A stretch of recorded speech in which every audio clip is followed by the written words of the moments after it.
जय हिंद दोस्तों, त्यागी trading tips में आपका स्वागत है।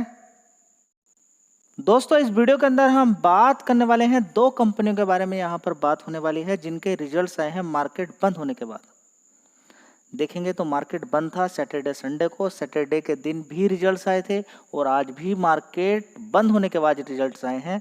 तो देखिए कितना प्रभाव पड़ता है। मैं दो शेयर आपको बता देता हूँ। दो शेयर यानी कि सैटरडे के दिन यानी कि शनिवार के दिन दो कंपनियों के रिजल्ट्स आए।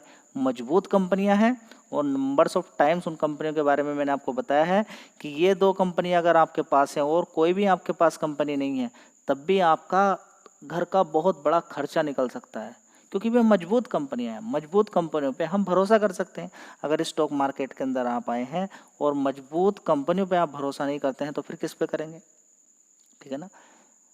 उन पे तो करना पड़ता है जो मजबूत कंपनियां हैं, थोड़ा बहुत भरोसा करना पड़ता है उन पे। 100% तो किसी भी शेयर पे भरोसा नहीं किया जा सकता, लेकिन उन पे किया जा सकता है। क्यों? क्योंकि अगर बात आती है किया जा सकता है तो फिर किया जाता है कि कितने दिन तक इस कंपनी का बिजनेस चल रहा है, पहले कितने दिन तक चला है, उसके अकॉर्डिंग ही, यानी कि आने वाले टाइम में क्या टिका रहेगा अगले 20 30 40 साल।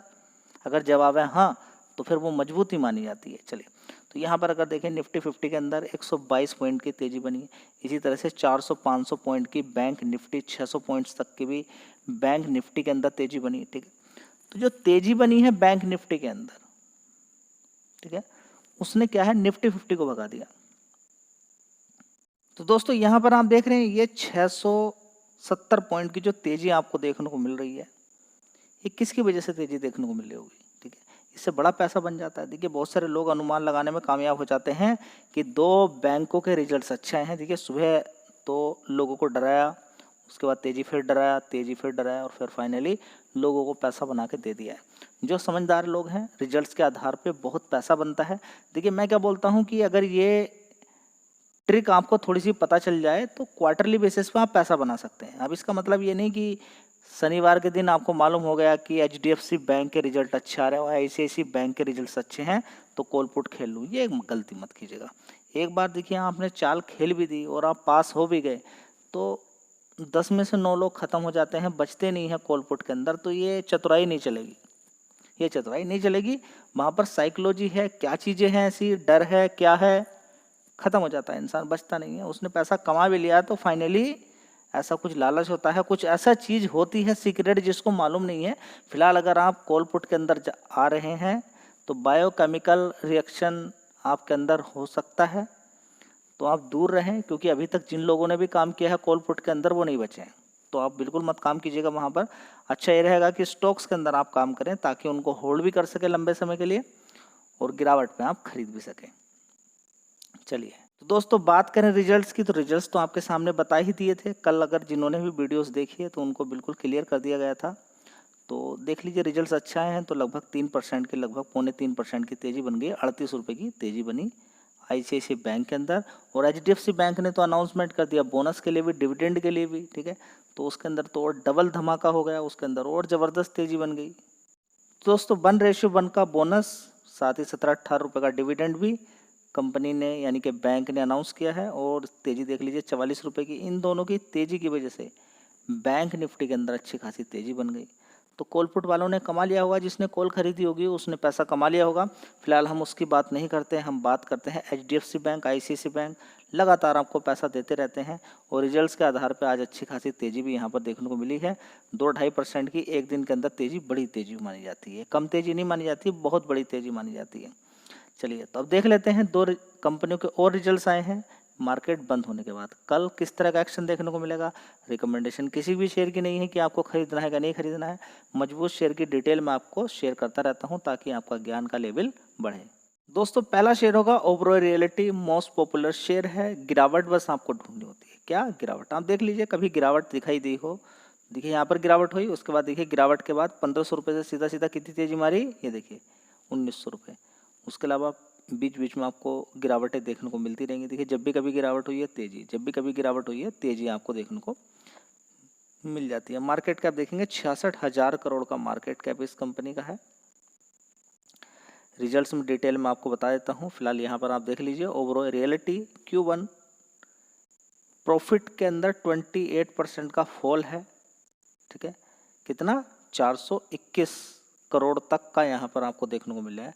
421 करोड़ का प्रॉफिट यहाँ पर देखने को मिला है, जो कि फॉल है 28% का। तो किस तरह का एक्शन देखने को मिलेगा वो समय बताएगा, टाइम बताएगा। और कंपनी ने 2 रुपये पर शेयर का डिविडेंड भी डिक्लेयर यहाँ पर किया है। तो यहाँ पर खुश होंगे या दुखी होंगे वो एक बार आप देख लीजिए कि 6 महीने के अंदर किस तरह की परफॉर्मेंस रही है। तो तेज़ी बनी है, तेज़ी के बाद 1989 से थोड़ा सा गिरा हुआ है, ठीक है। तो तेज़ी के अंदर रिजल्ट्स अगर थोड़े से ख़राब आ जाएं तो फिर समझिए क्या होता है। आप समझ लीजिए इस चीज़ को कि तेज़ी पहले बनी थी, देखिए 2300 तक गया था, फिर नीचे से 1400 रुपये से इसके अंदर अभी तेज़ी बनी है। और ऐसे समय में जहाँ पर तेज़ी है और तेज़ी के समय में अगर रिजल्ट्स ख़राब आ जाएं, ख़राब इन द सेंस कि कमज़ोर आ जाएं, तो फिर क्या होता है वो मार्केट आपको अपने से बता देगा। चलिए देखेंगे कल क्या होगा, एक बार रिजल्ट्स पूरे देख लेते हैं। बात करते हैं ओवरऑल रियल्टी। एक साल पहले 1405 करोड़ का रेवेन्यू था, उसके बाद 1300 करोड़, उसके बाद 1400, 1100, उसके बाद देखिए 988 करोड़। अभी 988 करोड़ का रेवेन्यू देखने को मिल रहा है। रेवेन्यू के अंदर 1400 करोड़ से 988 करोड़ बहुत कम हो चुका है। ऑपरेटिंग प्रॉफिट भी देखिए गिरा है पिछले क्वार्टर, और पहले 800 करोड़ का ऑपरेटिंग प्रॉफिट आता था, अब सीधा 520 करोड़ का हो गया। तो आपको अलर्ट हो जाना चाहिए जी, कल गिरावट हुई तो हम क्या करेंगे। देखिए ये मालूम नहीं कि गिरावट होगी नहीं होगी, अच्छी कंपनी होती है नहीं भी कभी कभी गिरावट होती है, लेकिन रिजल्ट्स थोड़े से कमजोर ही हैं, इस चीज़ को आपको समझ लेना चाहिए, ठीक है। प्रॉफिट देखेंगे यहाँ पर 421 करोड़ का, पहले भी क्वार्टर में 433 करोड़ का था, लेकिन इन वाले क्वार्टर्स की अपेक्षा प्रॉफिट के अंदर कोई जान नज़र नहीं आती है, कम है। तो थोड़ा सा फोकस इस शेयर पे कर सकते हैं कल के लिए। अगला शेयर है हेवल्स इंडिया लिमिटेड, 1533 रुपये का भाव है। तो सबसे पहले तो ये समझिए कि हेवल्स इंडिया काम क्या करती है। रिजल्ट्स तो बात की बात है, रिजल्ट्स तो देखना। सबसे पहले आप देखेंगे, बहुत सारे लोगों को मालूम नहीं होता है, बहुत सारे लोगों को मालूम होता है कि हेवल्स इंडिया क्या क्या काम करती है, ठीक है। एक बार यहाँ पर देख लेते हैं। तो industrial and domestic circuit protections device बना के तैयार करती है, cables and wire, Motors, fan, modular switches, home appliances, air conditioners, electric water heaters, power capacitors, ठीक है। इसके अलावा और भी बहुत सारे यहाँ पर चीज़ें बनाकर कंपनी तैयार करती है, ठीक है। तो बहुत सारे प्रोडक्ट हैं कंपनी के, कैटेगरी अगर देखें तो 20 से ज़्यादा, और इसके अलावा बहुत सारी कैटेगरीज आती हैं हेवल्स इंडिया की, बहुत सारी चीज़ें होती हैं, ठीक है। तो चलिए एक बार हम यहाँ पर देख लेते हैं कि हेवल्स इंडिया के अंदर किस तरह का एक साल के अंदर शेयर के अंदर किस तरह का एक्शन रहा है। फिलहाल देखेंगे पिछले एक साल से लगातार 2000 रुपये से लगातार इसके अंदर गिरावट ही देखने को मिल रही है। तो बहुत अच्छी बात है कि आपको एक गिरावट देखने को मिल रही है।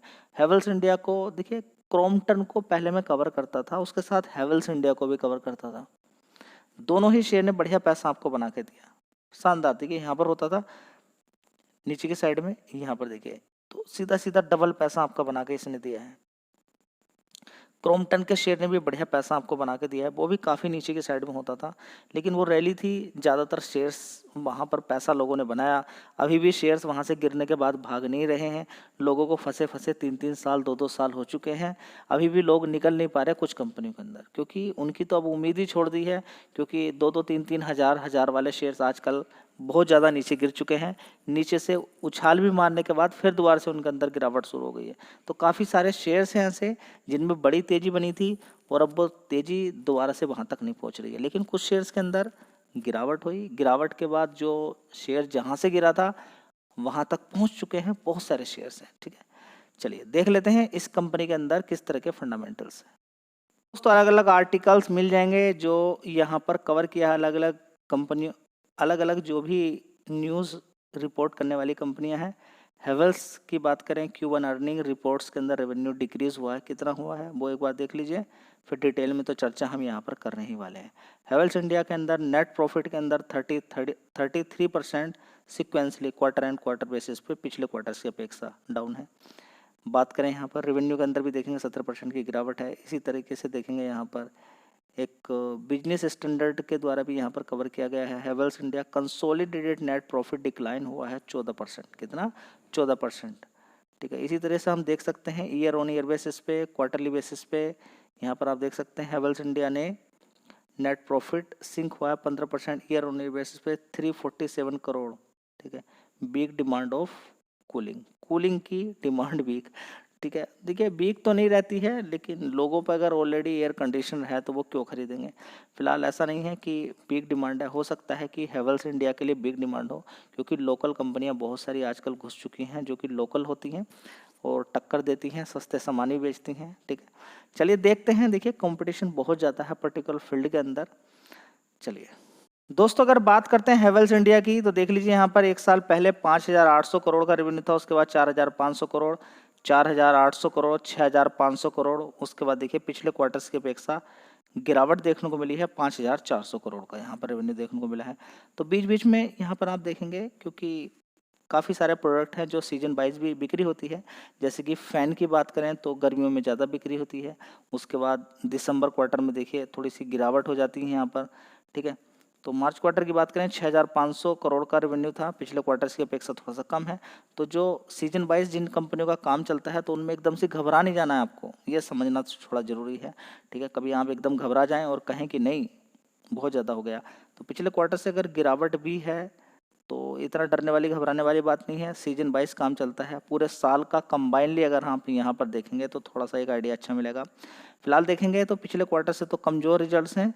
348 करोड़ का यहाँ पर प्रॉफिट देखने को मिला, उससे पहले 272 करोड़ का था, 268 का, उससे पहले 400 करोड़ का। तो ईयर ऑन ईयर बेसिस पे, क्वार्टरली बेसिस दोनों में गिरावट ही देखने को मिल रही है। लेकिन यहाँ पर अगर पूरे पूरे साल का अगर आप प्रॉफिट देखते हैं तब आप थोड़ा सा पाएंगे कि यहाँ पर थोड़ा 2 साल से प्रॉफिट रुक रहा है। तो थोड़ा सा आपको सतर्क रहना है। 1,200 करोड़, 1,400 करोड़, ये पूरे पूरे साल का है, उससे पहले 1,000 करोड़ था। ठीक है, तो प्रॉफिट रुक गया, शेयर भी रुक गया, शेयर भी लगातार 1 साल से गिर रहा है। तो समझ में आ गई गिरावट का कारण भी, आपको समझ में आ गया कि प्रॉफिट पूरे साल का भी अगर देखें रुका हुआ है, कोई ग्रोथ आगे देखने को इतनी ज़्यादा नहीं मिल रही है। तो अच्छी खासी गिरावट ही ढूंढनी चाहिए हमें शेयर्स के अंदर। तो जल्दीबाजी ना करें, तो किस तरीके से रिसर्च करनी होती है ये आपको समझ में आ जाना चाहिए। धन्यवाद।